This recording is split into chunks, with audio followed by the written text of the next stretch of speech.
Welcome to MedLove.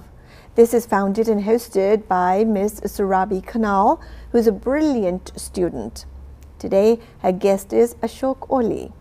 Here, we shall discover all about Rebuild Nepal. How nice. Let's take a look. This is MedLove with your monthly talks here at Global Television Network. Welcome to all of you in the United States and around the world. I'm your hostess, Surabhi Khanal. Now, as you all know, MedLove carries two aspects in its service, and today we're going to glorify the love aspect.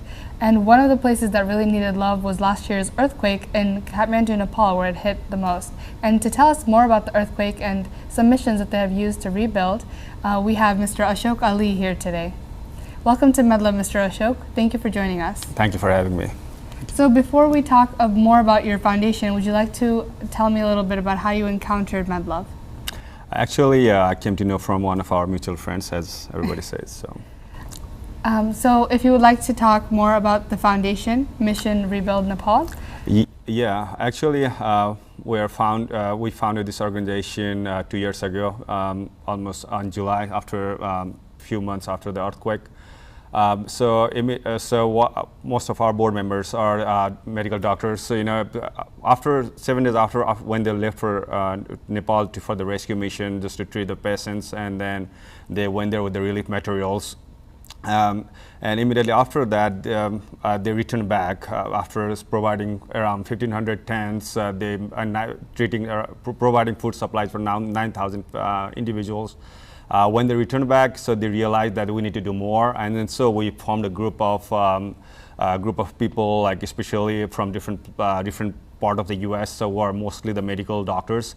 So we came together and then decided, hey, look, we need to do more, and then we start to do some rebuilding projects. So as a result of which, we started raising the fund, and we decided to put our money in the site, which was one of the hardest hit in Nepal. In that place, which is called Sipa Pokhare in Sindhupalchok, all of the houses were destroyed. There were around 1,000 houses, more than 4,000 individuals living there.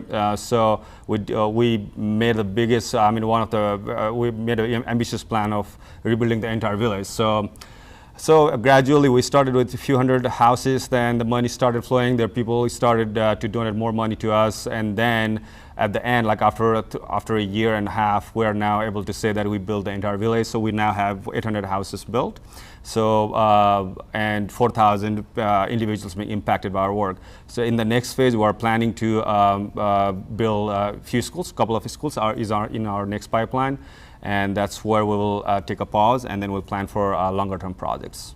So when the earthquake hit, how hard did it impact you and your family? Actually, it did not hit anyone in my families because they were a little further away from where the earthquake originated. But one of the things I would like to say, that moment of trauma, like when actually the earthquake happened, all of the neighbors came together, and there was a kind of sense of one unity, one family as a Nepal being. So kind of from that perspective, I think my family was hit in terms of the broader term, but personally it did not affect anyone in my family. Now you mentioned schools that you are planning on building. Can you explain a little bit more about the schools aspect?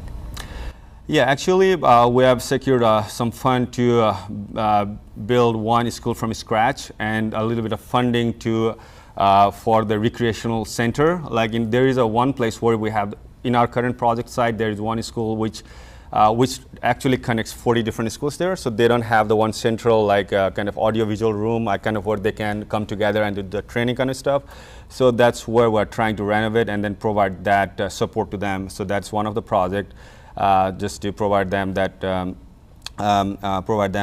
that auditorium kind of facilities. And next project is to rebuild find one of the school and then rebuild it from the scratch. And where are you building these schools? One is again Sindhupalchok, where we rebuild the house. So that's one. And another schools we are deciding between Gorkha and Rasua, but still we're waiting for the proposals. And once we get it, we'll just get the ball rolling. And how do you think these cities have evolved after your service as far as education and home rebuilding? Oh, actually, yeah. Our president came back from Nepal just a few days ago, and then he was taking this. He took pictures of the entire village. It looks really nice right now. So with all the all the houses we can spot there on the dots, like we feel proud that those are built, and then we see all it's a traumatic events, like we see the smiling faces eventually, so people are thanking us and then thanking all the donors and everyone who contributed to this project, so things are getting better. As far as your organization, how many of you are there, and how many more ambitions do you seek? Our ambition is enormous. That is a short-term. So I mentioned that we have a longer-term goal. So our dream is really big.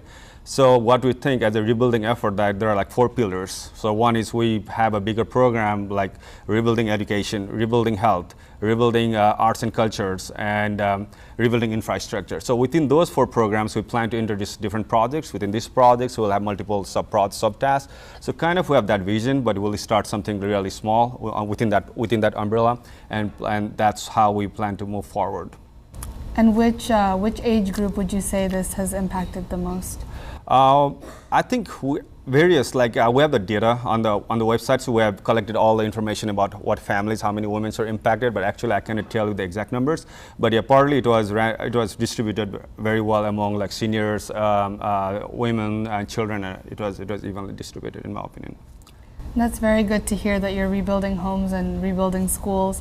As a Nepali myself, I was also hit in a broader term, I guess. I was in the United States, but once my family was hit, I guess all Nepalis felt that pain, so thank you for sharing your story here with us today. MedLove hopes for the best for Mission Rebuild Nepal, and we hope that you continue to continue your service. Stay tuned for next month's episode. Don't forget to spread love, tell a joke, and keep your head up high. This is your hostess, Surabi Kanal, signing off.